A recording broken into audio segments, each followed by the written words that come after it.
हम लोग पढ़ने वाले हैं बल तथा गति के नियम चैप्टर का पाठ परिचय। मतलब बल तथा गति के नियम मतलब force and law of motions का introduction class.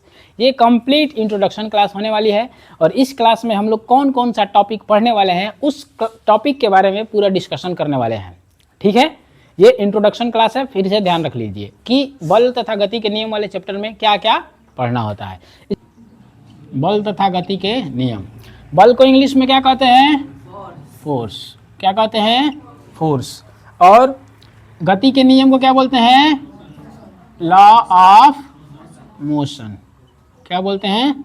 Law of motion. मतलब नियम कई होते हैं इसलिए लॉज लिखते हैं, ठीक ना?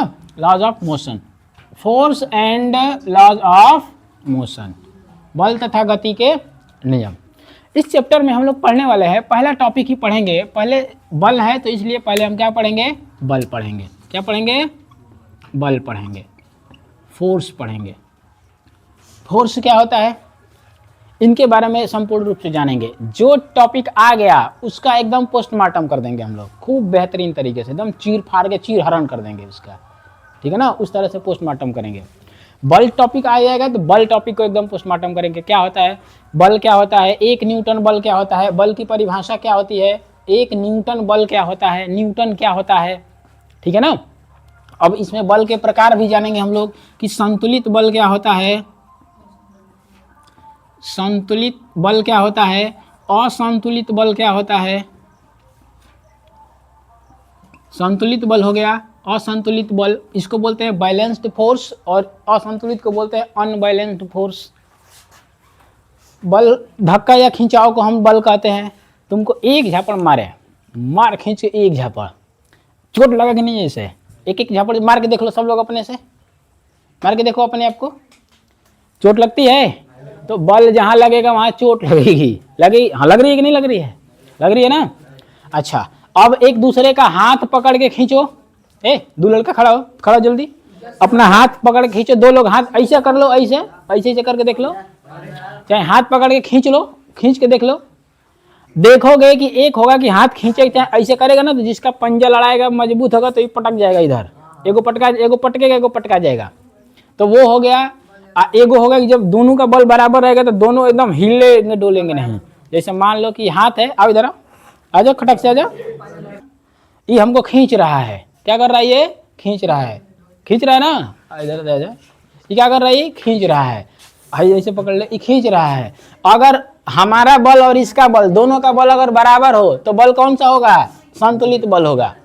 दोनों का बल अगर बराबर हो तो क्या होगा? संतुलित। खींचो, देख रहे हैं? अरे रुक रहे, हम प्रेयर नहीं है ऐसे, ठीक है ना? तो दोनों बल बराबर है इसलिए क्या है, इधर उधर नहीं जा रहे और ऐसे ऐसे हम कर दें, हमारी तरफ आ गया। इसका मतलब क्या है? हमारा बल क्या हो गया? अधिक हो गया, उसका बल कम हो गया, मतलब क्या हो गया? असंतुलित बल हो गया। ऐसे रस्सी खींचने में तुम लोग करते ले ले ले खींच खींच के तब खींचेंगे, छोड़ दे, भड़ाक दे, गिरते हैं। गिरते हैं कि नहीं गिरते हैं? तो वो कौन सा बल है? असंतुलित बल है। तो जिन बलों का परिणामी बल शून्य होता है, F1 plus minus F2 equal to 0 होता है, वो संतुलित कहलाते हैं। और F1 minus F2 not equal to 0 वो क्या होता है? असंतुलित बल। मतलब F1 का मान F2 से अधिक हो सकता है या F2 का मान F1 से अधिक हो सकता है। दोनों कंडीशन में, या तो मेरा बल उससे बल से अधिक है या तो उसका बल मेरे बल से अधिक है, दोनों कंडीशन में। तो वो बल क्या होता है? हमारा असंतुलित। ऐसे ही मज़ेदार ऐसे तरीकों से हम लोग पढ़ने वाले हैं। अब क्या है संतुलित असंतुलित के बाद, उसके बाद पढ़ेंगे हम लोग गति के नियम। क्या पढ़ेंगे? गति के नियम। गति के नियम, गति के नियम कितने होते हैं? तो गति के नियम कुल कितने होते हैं? 3 होते हैं। गति के सॉरी हाँ, गति के नियम कितने होते हैं? 3 होते हैं। कितने होते हैं? 3 होता है। प्रथम गति के पहला नियम, दूसरा नियम और तीसरा नियम। याद करिए, इसके पहले वाले टॉपिक में हम पढ़े थे गति के समीकरण। क्या पढ़े थे? गति के क्या पढ़े थे हम लोग? समीकरण पढ़े थे। समीकरण याद है आपको? v बराबर u plus a t, s equal to u t plus half a t square. तीसरा v square equal to u square plus 2a। ये क्या है? गति के समीकरण। हम क्या पढ़ने वाले हैं? गति के नियम। क्या पढ़ने वाले हैं? गति के नियम। ऐसे मान लो इसका पहला नियम, इसमें प्रथम नियम पढ़ेंगे, द्वितीय नियम पढ़ेंगे और तृतीय नियम पढ़ेंगे। तीनों नियमों को एकदम पोस्टमार्टम कर करके पढ़ेंगे। 3 नियम। पहला नियम क्या होता है, किस तरह से होता है? जैसे मान लो कि तुम हो 80 किलो के। कितने किलो के हो? 80 किलो के हो। तुमको हिला पाना पॉसिबल है? हाँ, अगर मान लो कि आके एक जगह आकर बैठ गया, अब वो कहेगा तुम दौड़ना चाहेगा? वो बैठा ही रहना चाहेगा, है कि नहीं है? बैठा रहना ही चाहेगा। कब तक कि कोनो आके पीछवा से एक लत देना, तब तक वो बैठा ही रहना चाहेगा। जैसे तुम ही लोग अभी बैठे हुए हो, कब तक बैठे हुए हो? कब तक कि पीछवा से कोनो ऐसे खींच के न मारे। मतलब कोई वस्तु रेस्ट में रहती है, रेस्ट मतलब विराम अवस्था में रहती है, तो वो विराम अवस्था में ही रहना चाहती है। और जब कोई वस्तु गति की अवस्था में रहती है, मतलब गाड़ी चल रही है, तो वो चलना ही चाहेगी। कब तक कि जब तक उस पर ब्रेक ना लगाए।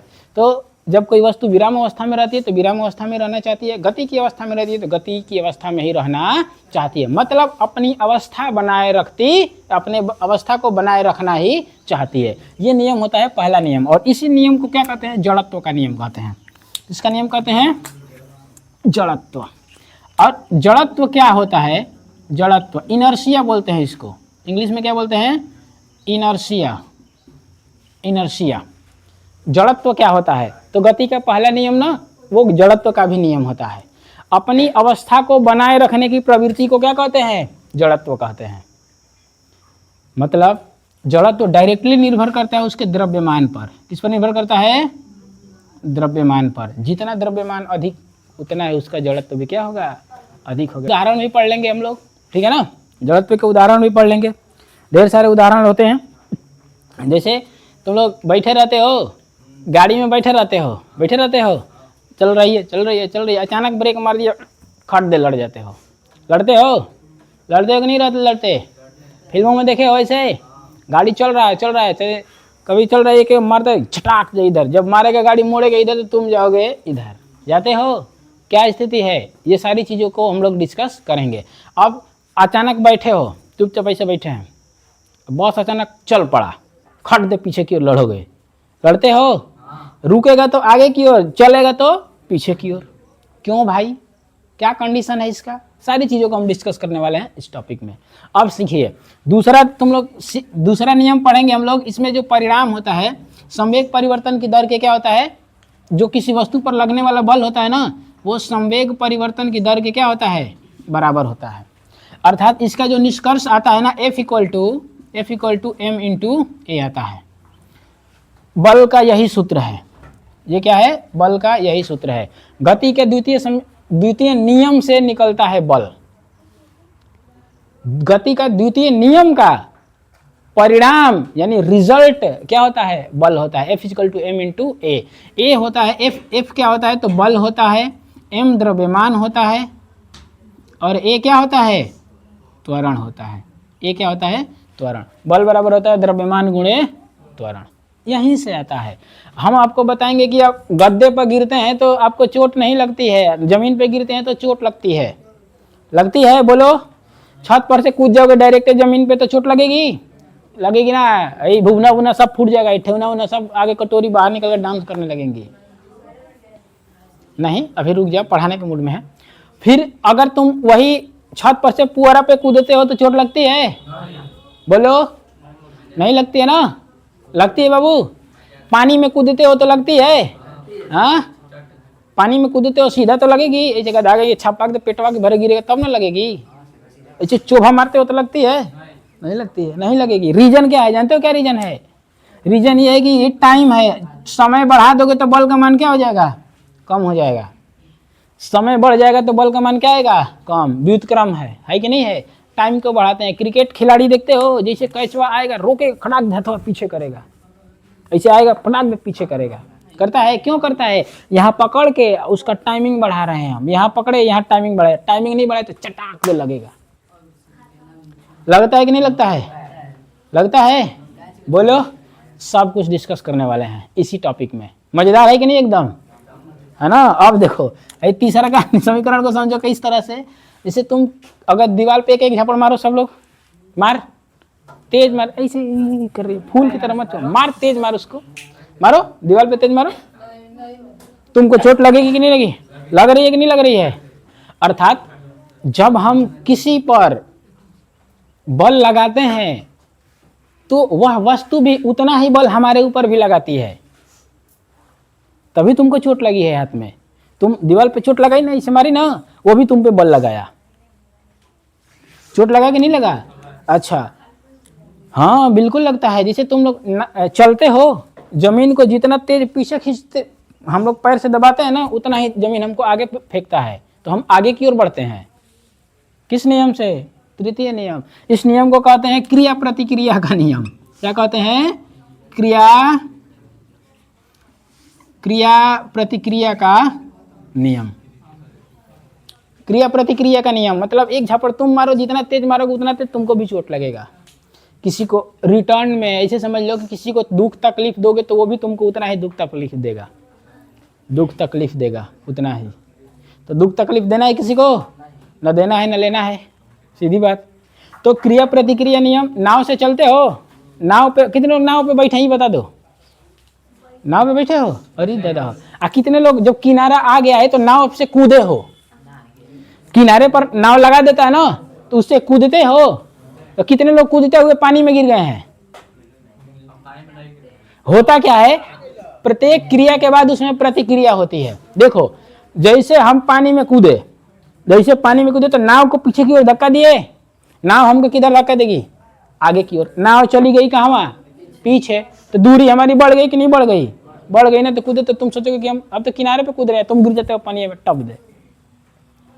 होता है कि नहीं। ये बताओ बंदूक चलाते हुए देखे हो, बंदूक, कोई बंदूक चलाता है इसे ठाई दे, तो देखते हो कि जैसे बड़ी वाली बंदूक होती है ना, उसको यहाँ से कंधे पे रख के इसे चलाया जाता है ना, ताकि पीछे की सारी बंदूकें ना पीछे की ओर झटका देती हैं, तो गोली जितना तेज आगे की ओर जाएगा उतना ही बंदूक क्या होती है, पीछे की ओर झटका भी देती है। अगर नॉर्मली रहोगे ना तो हाथ फाड़ देगा।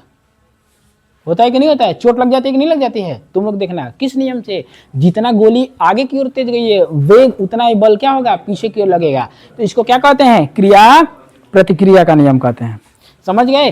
तुम रोकते हो ऐसे ना, चटाक दे, बॉल फेंके चटाक दे, ऐसे रोक लिए, चोट लगेगा उतना। बॉल फेंक रहा है इसे बॉलर, फाट खटाक से बिना बॉले लगा बस रोक देता है।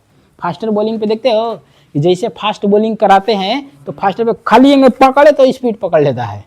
क्यों, क्रिया प्रतिक्रिया के क्या, प्रत्येक क्रिया के बाद क्या होती है, एक उसकी प्रतिक्रिया होती है। फास्ट स्पिन वाले पे करो ना, इसे गुलिया का फेंकेंगे, कड़क दे छुओगे तो उड़ जाएगा इधर जा, उतना स्पीड नहीं रहता है। अब फास्ट बॉलर का एकदम स्पीड रहता है, खाली तुम बैट लगाओ वो अपने से जाएगा, जितना तेज आएगा उतना ही तेज जाएगा भी, आ भी रहा है और जा भी रहा है।